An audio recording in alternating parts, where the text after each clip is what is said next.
Hello, this is now the second part. Actually, it's the third video, the second part of the introduction, and we are going to talk about optimization. We have mentioned this that we want to talk about utility functions, fitness functions, and we want to find minima and maxima, and that's essentially what optimization is about. So to formulate it a little bit more mathematically, we look into problems where we are given a certain state, which can be a real vector or maybe integer vector. And we have our fitness function, utility function, or objective function, which is a numerical evaluation of this state. So the question is now, if we talk about minimization problems, for what x in our state space this objective function assumes its minimal value.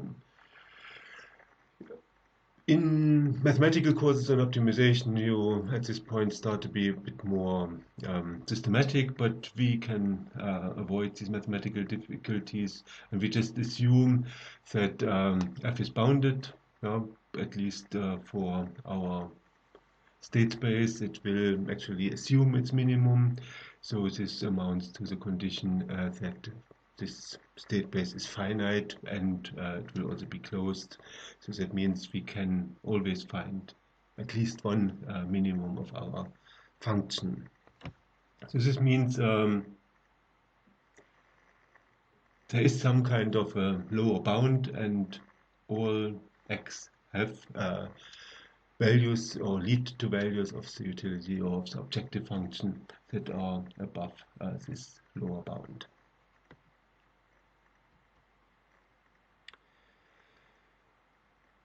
So one way to solve problems is simply to start somewhere at an arbitrary starting point and then just look in the vicinity, change it a little bit and check whether maybe changing it this way leads to higher values, changing it in the other way to lower values. And if we want to search for a maximum, for example, then we would just choose this variation into which led to a higher value and use this as the next starting point. And then again we check in the neighborhood, and so slowly we will arrive at the global maximum. This is possible because we have assumed that our set of solutions is closed, so this point exists, and once we have found it, we should really stop. And we have, luckily, in this simple example, solved the problem. In the same problem, if we look for a minimum, so that's why I have added here another set of points, we could easily be misled, meaning we would now not move in towards in the direction of the increasing values, but in the opposite direction. So if we start here at any of these points, we would look in the neighborhood and continue to do this, and we would end up in this local minimum. Practically, unless we by chance actually started in this small region here, we don't really have a chance just by hill climbing or hill descending a chance to find this global minimum. We will be trapped in the local minimum. Some people say this is also a deceptive problem, because actually in order to minimize we have to go up and then maybe a little bit further. It seems that a random search in this case would actually be what we should do. So if we just start in random positions, then we have a chance to find this global minimum. Otherwise, we would most likely get stuck in the local minimum. So hill climbing often works, and often works surprisingly well. And it is also in many cases what meet-heuristic algorithms are doing, but the question is it possible to add a little bit more of dynamics, of creativity, or chance for innovation in order not to be fooled by problems where the obvious local or any obvious or maybe nearby local minimum is not actually what we would be happy with. So the relevant terms to summarize again, we are talking about optima. which can be either minima or maxima, depending on the formulation of our cost function, what we are looking for. We can generally really talk about extrema, points which are either minimum or maximum. If we are given a gradient, meaning some kind of derivative which tells us whether we are going down or whether we should go up, then we are quite well off. We will, as we have seen in the last example, be prone to go to a local maximum, but if we have a gradient, then this is really valuable information, although we will also be looking into problems, or especially look into problems where gradient for some reason cannot easily be computed. There's also this notion of a stationary point. These are any points where there is no obvious upward direction. So this can be minimum or maximum, but also these saddle points where you have one direction where you go up and another direction where you go down. These saddle points are interesting in many respects, but they don't really help us here. And if we just look for minimum and maximum, we can actually also be, at least for some time, be trapped in some of these saddle points. If you want to know a little bit more, you should look into Hessian matrices.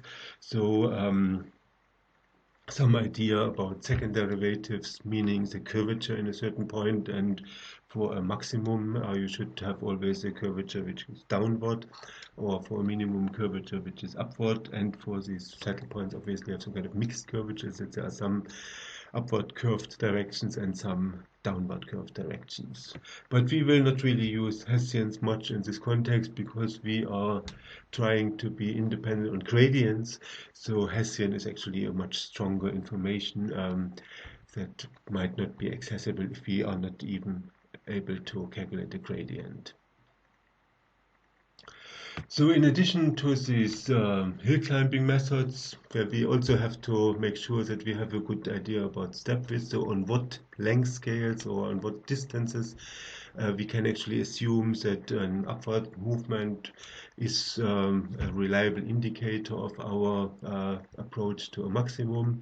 Now if we take a step width which is too large, then we can jump over a few of the hills in a more complex utility function. There are other methods, for example, this downhill simplex method, which is an interesting mathematical approach to be able to exploit information given in a number of points and to extrapolate from where we are to a direction where, in this case again, minimum problem, where we have a chance to go down. Gradient descent, if we have some kind of ability to or chance to calculate derivatives along our utility function. There are lots of other methods which always have this feature that they require some more direct information. Newton methods, where you have some additional information about curvature. There is the BFGS methods, which is one of the most successful methods in actual optimization tasks. Conjugate gradient, you take a bit more information, not only with respect to a single point, but you try to make movements from some points which don't destroy the information which you have gathered at the previous point. And what we are particularly interested in is stochastic optimization, cases where whatever you have calculated may not actually be reliable.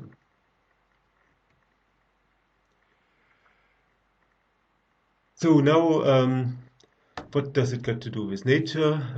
Why does nature help to do optimization? Often we have to admit that we are not really using nature, in our context here, nature to optimize for us, but we try to use this as an analogy. This helps to understand, in many cases, features of the algorithm. So algorithms tend to be relatively easy, and at least from their components, not necessarily from their actually workings or function, tend to be very understandable, very suggestive or intuitive. A reason why this is a good idea to look into natural phenomena is that nature has really come up with a lot of very astonishing solutions to very difficult problems in some cases, and problems which we often have no real idea how to solve it. So learning how this is actually done, or how problems are really solved on a day-to-day basis by many organisms, can really help us to get good at problem solving. The randomness in the algorithms is not necessarily something we want at best to avoid, but it's really playing a crucial role simply by providing us with a bit of exploration.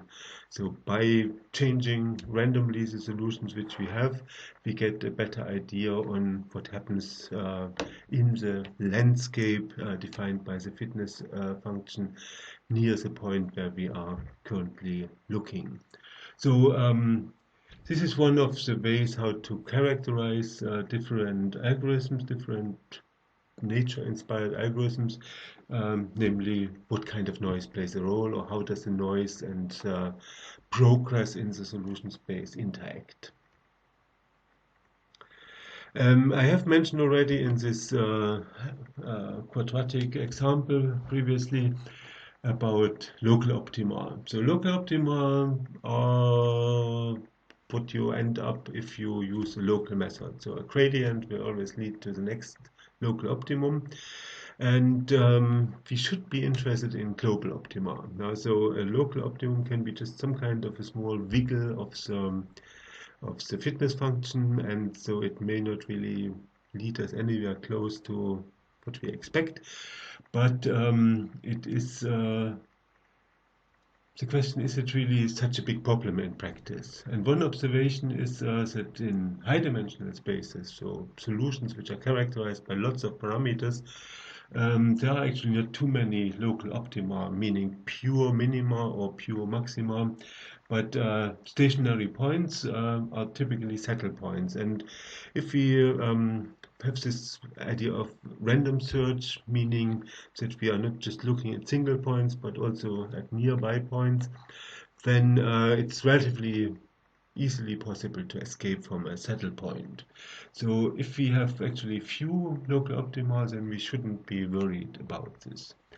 On the other hand, if we have this idea of a search which is restricted to local areas, then even if there are few of them, the agent will actually spend a lot of time nearby these optima. So because it is trying to get as good as possible with least effort, once it has found the local optimum, it's not so easy to convince our algorithm or our agent to move to completely different and completely unexplored regions in our state space. So this is some kind of an dilemma. Either on the one hand, we want to improve and to follow whatever can be inferred about the gradient towards nearby local optimum, but on the other hand, we should also expand our search and move to maybe very far regions in the search space where possibly there are much better optima, or maybe eventually reach the global optimum. On the other hand, again, back and forth. On the other hand, if you talk about data, so we have to get some information by sampling from our state space. If this is a high-dimensional space, our data will be sparse. So that means we get one point here and another point there, and whether there are lots of local optima in between the 2 points may not actually be visible to us, unless we really spend a long time and sample this region particularly closely. And then we have already the second point here, that we have spent a lot of time in the vicinity of the local optimum. It depends now on what you are talking about. If you have a nice meta-heuristic algorithm and you want to evaluate it, you will typically take benchmark functions, which is what other people also take, so you can nicely compare your algorithm to them. But these benchmark functions actually tend to have really lots of local optima in order to show that algorithm is not really easily trapped by a local optimum. So that's why algorithms usually have some ability to escape local optima. This may or may not be relevant for actually practical problems, but if you don't have time, if you have to deal with few data, this sparsity idea, if you want to solve problems without digging too much into the underlying theory of the problem, which can in bad cases takes you years, then it might be a good idea to have an algorithm which is able to function quickly, efficiently, and produce a reasonable solution for your problem, and which is what meta-heuristic algorithms will provide you with. So this is the end of the official part of the first unit. I have a few more examples which I want to include here as well in a separate video, which is not really necessary but might give you some idea on what we're actually talking about based on algorithms which you actually may know already from other courses. Thank you.